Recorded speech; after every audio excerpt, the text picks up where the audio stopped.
ඔන්න ඉතින් යාළුවනේ අදත් තවත් සුපිරි ෆුඩ් චැලෙන්ජ් එකක් අරගෙන. ඉතින් මම මේ චැලෙන්ජ් එක දෙන්නේ කාටද කියලා මුලින්ම කියලා ඉන්නම්. ඩුක්ක ප්‍රොඩක්ෂන් එකේ ඩුක්ක YouTube channel එක කරන මල්ලිලා දෙන්නට තමයි අද මම මේ චැලෙන්ජ් එක දෙන්නේ.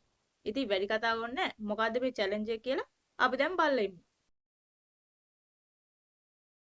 ඉතින් අපි හදන්නේ අද පොඩි බීමක්. ඉතින් ඒකට ඕන කරන දේවල් මල්ලක තියෙනවා. තියෙනවා දිග කෙසෙල් ගෙඩිය. ආනමාළු. ඊට පස්සේ තියෙනවා නෙස්ටමෝල් ෂැෂේ පැකට් එකක්. ආයෙ තියෙනවා බිස්කට්. මේ ඇවිල්ලා ක්‍රීම් එක. ඉතින් මෙන්න මේ තුන දාලා පොඩි ජූස් එකක් හදා ගන්න ඕනේ. මේ ජූස් එක බොන්න පුළුවන් වෙයිද බැරි වෙයිද දන්නේ නැහැ. හැබැයි මම බීලා පෙන්නනවා. ඉතින් ඩුක්ක ප්‍රොඩක්ෂන් ඔයාලා මේ චැලෙන්ජ් එක ඇක්සෙප්ට් කරන්න ඕනේ. අනිවාර්යයෙන් මේක රිප්ලයි වීඩියෝ එකක් දෙන්නත් ඕනේ. එහෙනම් අපි මේ ජූස් එක හදාගෙන ඉමු. ඉතින් කියන්න අමතකුණානේ. ඔයාලා තාමත් මගේ YouTube channel එක subscribe කරලා නැත්නම් දැන්ම subscribe කරන්න. එහා පැත්තේ තියෙන bell icon එකත් all press දාලා තියාගන්න. එතකොට මම දාන වීඩියෝස් ඔයාලකට ඉක්මනටම ගෙන්න ගන්න පුළුවන්. එතකොට ඔයාලට ඉක්මනට බලන්නත් පුළුවන්. එහෙනම් වැඩි කතාවක් නැහැ. අපි මේක හදාගෙන යමු.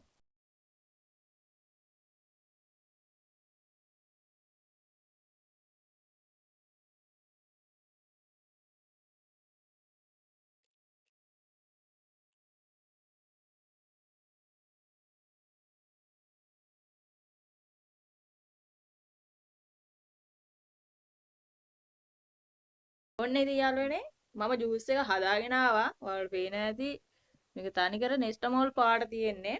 ඉතින් අපි මේක බීලා බලමු.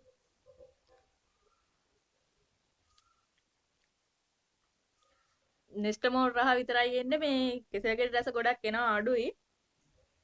බලමු බීලා. බොන්න අප්පිරියයි. ඇත්තටම බොන්න අප්පිරියයි.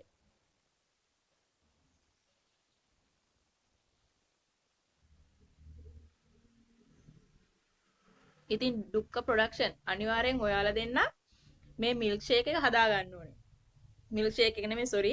මේ ජූස් එක හදා ගන්න ඕනේ. හදාගෙන ඔයාලා දෙන්න අනිවාර්යෙන් මේක බොන්නත් ඕනේ. ඉතින් මම ඔයාලා දෙන්නට චැලෙන්ජ් කරනවා. ඇක්සෙප්ට් කරයි කියලා මහ ලොකුවට හිතන් ඉන්න. ඔයාලා සාමාන්‍යයෙන් චැලෙන්ජ් කරනවානේ. අනිවාර්යෙන් මේකත් කරන්න.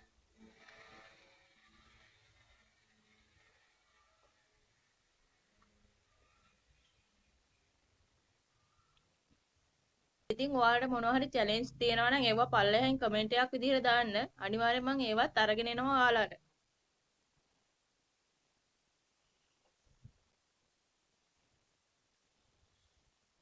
කෙසෙල් ගෙඩි පොඩ්ඩක් බෙන්නර වෙලා මදි වගේ.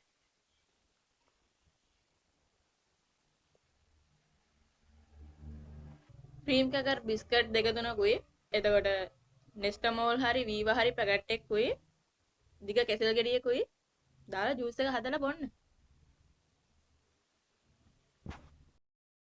ඉතින් චැලෙන්ජ් කරන කට්ටිය මේ වගේ වීදුරු දෙකක්වත් බොන්න ඕනේ අනිවාර්යෙන්. එතකොටනේ චැලෙන්ජ් එකක් වෙන්නේ.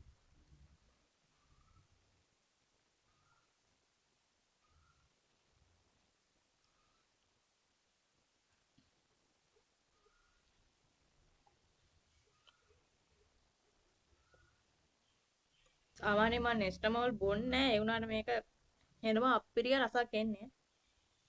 ඒ බිස්කටුත් දාලානේ තියෙන්නේ. දෙකම එකම වර්ග බිස්කට් වගේනේ.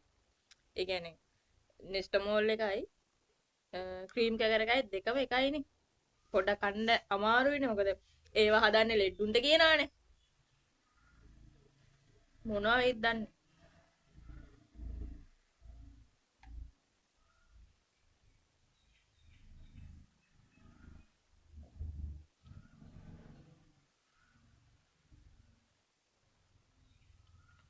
තව පොඩ්ඩක් තියෙනවා.